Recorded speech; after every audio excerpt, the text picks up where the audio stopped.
На этом видеоуроке мы рассмотрим, как можно сделать запись в движке WordPress. Производится запись с помощью раздела «Записи». Когда нажимаем на кнопку «Добавить новую», появляется вот такое окно. Вы видите сверху, нам подсказывают, введите заголовок. Предположим, нашу запись мы назовем «Комната конференции».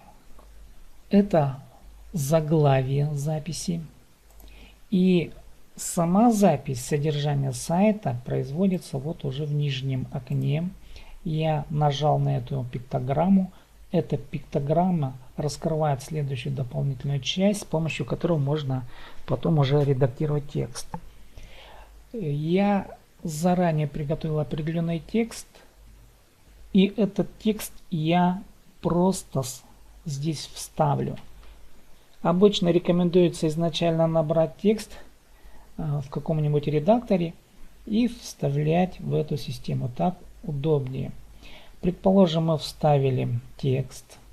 Теперь нам необходимо к этому тексту добавить еще рисунок, то есть оформить.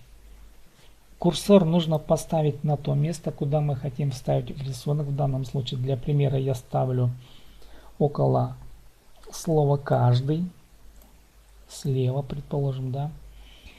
И нажимаю вот на эту пиктограмму, похожую на фотоаппарат и ноты. Это пиктограмма вставки медиафайлов. Нажимаем на эту пиктограмму.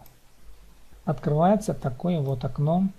В данном случае есть три варианта вставки медиафайла с компьютера, с сайта и библиотеки файлов. Я картинку вставлю с компьютера. Выбираем файл.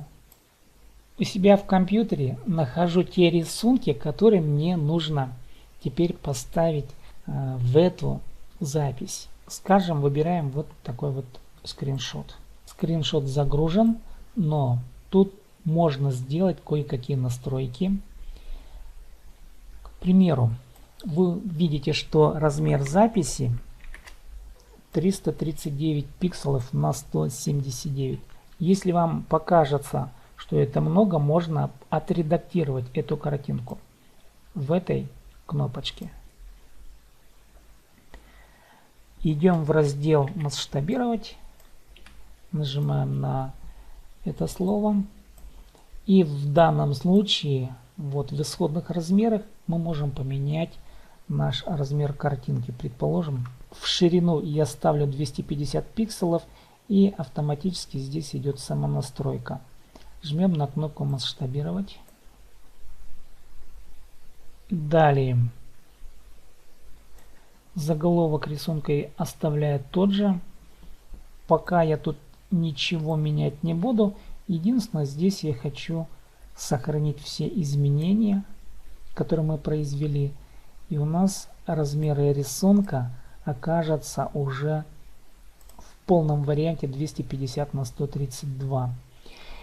И есть формы вставки. В данном случае я выберу вот эту форму. Картинка слева, а текст справа будет обрамлять эту картинку. Жмем на кнопочку «Вставить в запись». Теперь мы видим, что картинка вставлена в текст. И далее нам нужно теперь сохранить наш пост или нашу запись. Справа от окна, редактируемого окна, видим кнопочку «Публикации». Перед публикацией нам необходимо будет добавить рубрику. А в какую рубрику мы хотим поставить вот эти записи? Открываем новую рубрику. Комната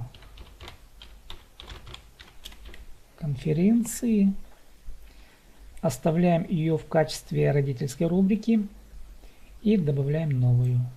Мы видим, что у нас появилась вот эта рубрика «Комната конференции». И далее можем также вставить метку. Это удобно для поиска информации. Ну, предположим, В данном случае пропишу ник или автор этой публикации в виде метки. Добавляем. И нам остается теперь опубликовать нашу запись. Жмем на эту кнопку «Опубликовать». Давайте посмотрим, каким образом наша запись будет выглядеть в лицевой части. В лицевой части мы видим нашу запись, и она отображена вот таким образом. Вот заглавие нашей статьи. Мы это видим вот здесь вот. Видим, что тег SIPDAY, который мы отмечали в метках, в данном случае этот тег просматривается тут.